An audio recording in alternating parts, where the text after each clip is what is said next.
Happy morning. I'm sitting here enjoying some wonderful chicken and rice. It is so good. Go to the Tasty app, look up wild rice, chicken wild rice soup. It is delicious. I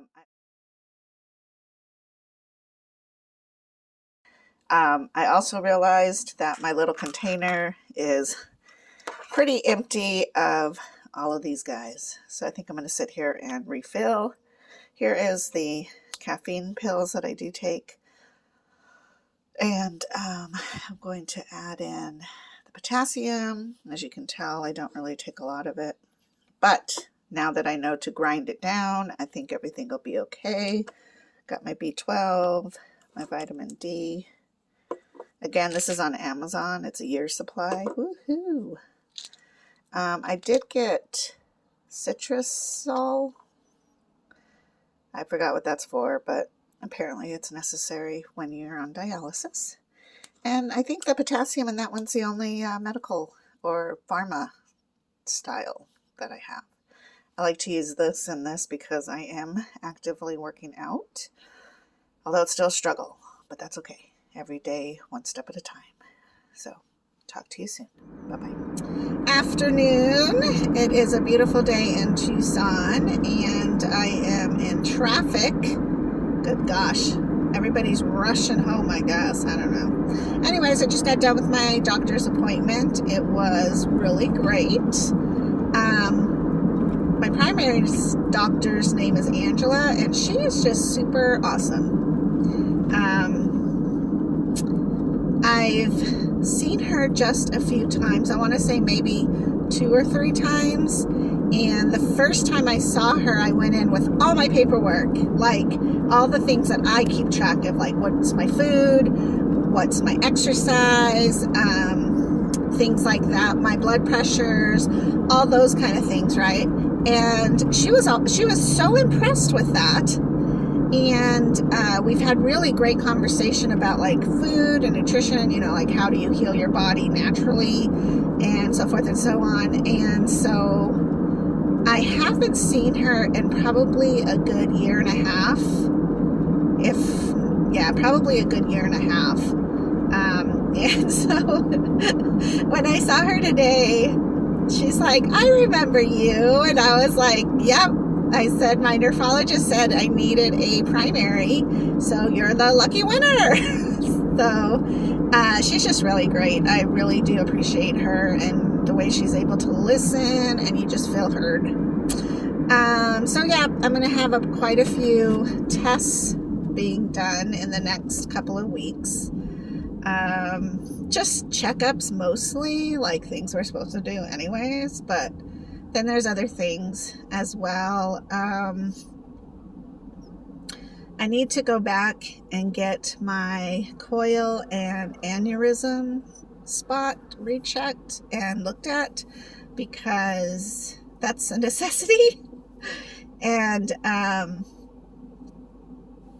just told her, you know, my focus has not been on that, mostly because it doesn't really quite affect my life in and out of my everyday life, but the dialysis and the kidneys do. And so my focus was that,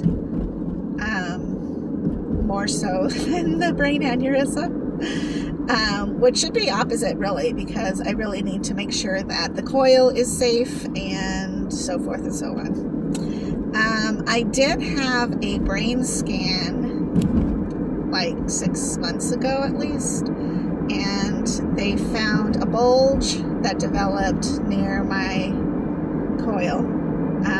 It's something that just happens. It's a natural thing basically that happens because the coil is like a clamp that stops the bleed, but that vein or artery still needs to be there, and so your blood doesn't know quite what to do, so it kind of needs to make a U-turn in there, but it'll pool over time, and that's just what's been happening. I don't really feel an effect by it, except that I've started to get migraines lately, which terrify me because when I had my brain aneurysm, I was I didn't know any better, but I was killing my kidney taking ibuprofen almost every day. And the stress level I was living with in that time was enormous. My blood pressure, I'm sure, was super high. I was very heavy. So just a combination of so many things I believed caused the brain aneurysm. So I really want to make sure, though, that I stay on top of it, because I don't really want that. There's very, very little things that bother me in my life when it comes to me and my health. The kidneys, no problem. Other things that are coming up, I can handle that. But a brain aneurysm is very different because you just don't know when that bulge will blow. And that's pretty much what a brain aneurysm is you're stroking out because you have a burst of blood someplace. I didn't realize that you could have aneurysms anywhere in your body. I thought it was just strictly your brain, but it's not. You can have aneurysms in your legs and your arms, hopefully not your heart valves, but I guess so. I was fortunate to survive the brain aneurysm and be able to fully recover as much as possible. I still have my doubts on some things, but you know, it's all good. Don't ask Ben, you know, like, how is she now? I might be a tad more crazy, or I might just be like, hey, I survived a brain aneurysm. I can act however I want to. I don't know. But, yeah, that's a little worrisome if I were to be completely honest, because you can't control that at all. And you can't, I don't want to say you can't control an aneurysm or like future aneurysms, because I don't think you can, but you could possibly aid it by not having one by taking care of yourself, working out, exercising, eating healthy. Oh, and one thing she's going to do is connect me with a nutritionist, which I'm very excited about, but I'm also very worried about. Not worried, but I don't know. It'll be interesting because I know a lot about foods, and I know a lot about kidney food we're supposed to eat and not eat. And I have my own maybe theory of how I eat that's really able to help my blood work and my dialysis do its best. So I'll be interested to talk to a nutritionist to see what she says, because my concern, and I told Angela, was I know that it is becoming so hard to lose weight because I am so exhausted. I think exhaustion, it sounds ridiculous, and I don't know who decided that it was supposed to be sounding ridiculous, but it sounds ridiculous to make exhaustion a disease. But I really think it is a disease because you are so tired from what you did to better yourself that it's like not worth it in the end. Because this morning I went for my walk and I did my workout. So I'm worried about tomorrow because I'm like, tomorrow I'll probably drag all day. Tomorrow I might need 2 or 3 different naps because I'll because I'm like, my body is going to punish me for working out today. And there's really nothing I can do about that. But there's a couple of things that are going on as well, though, is I'm not drinking as much coffee. I know. Which isn't really the big deal because I do take caffeine pills. So the caffeine is there, but that extra amount of sugar or chemicals or preservatives or whatever is in coffee creamer is not there. And I really feel like your body gets a surge of that sugar when you use creamers. And I don't use sugar in my coffee. Once in a while I might, and that was a big pothole. And it will be like the raw brown sugar, unbleached, big giant crystals. But to me, it's not really worth it because they don't really dissolve well. So I'll just use creamer in my coffee, like French vanilla.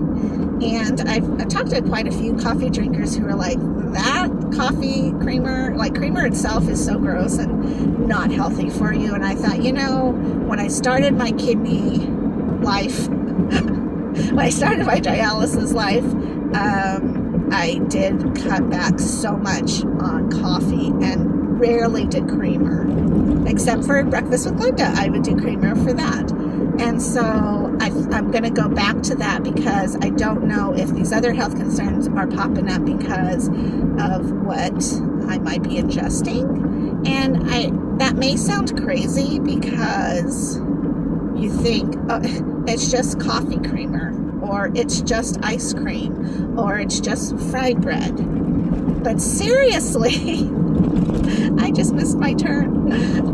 It is really something to consider. It is really something to look at. Every time I over ingest in something, if you remember a year ago, I was eating naan. I love naan. Naan is very similar to fry bread. Naan is Indian bread, but not Native American, but East Indian. And they were like, wow, these little things have gotten increased and so forth. And I'm like, it's probably the naan. Give me a month or, my next lab work time, and let's see what my results will be. And sure enough, it did. So I know when I ingest wrong. There's things that I don't realize though, like when we're at the bar eating chicken wings. They're 50 cents a wings on Wednesday nights. It's the cheapest meal ever. Well, somebody told me, because I bake my chicken wings at home, they're like, that chicken wings are fried.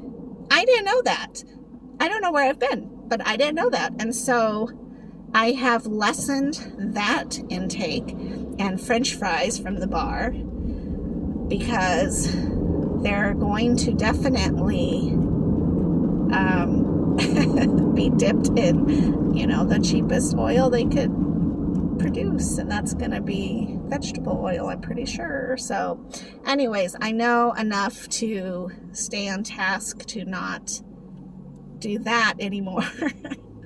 But it's amazing how if you eat healthy and do the regular things, and you have to stay so disciplined, and it gets so tiring. And that's the other thing, like I really need to refocus. Like I have my green teas, and I wrote it on my calendar, my food calendar that I still do, what I want to drink in the morning, because Donnie is so good to me that he will bring me a cup of coffee every morning.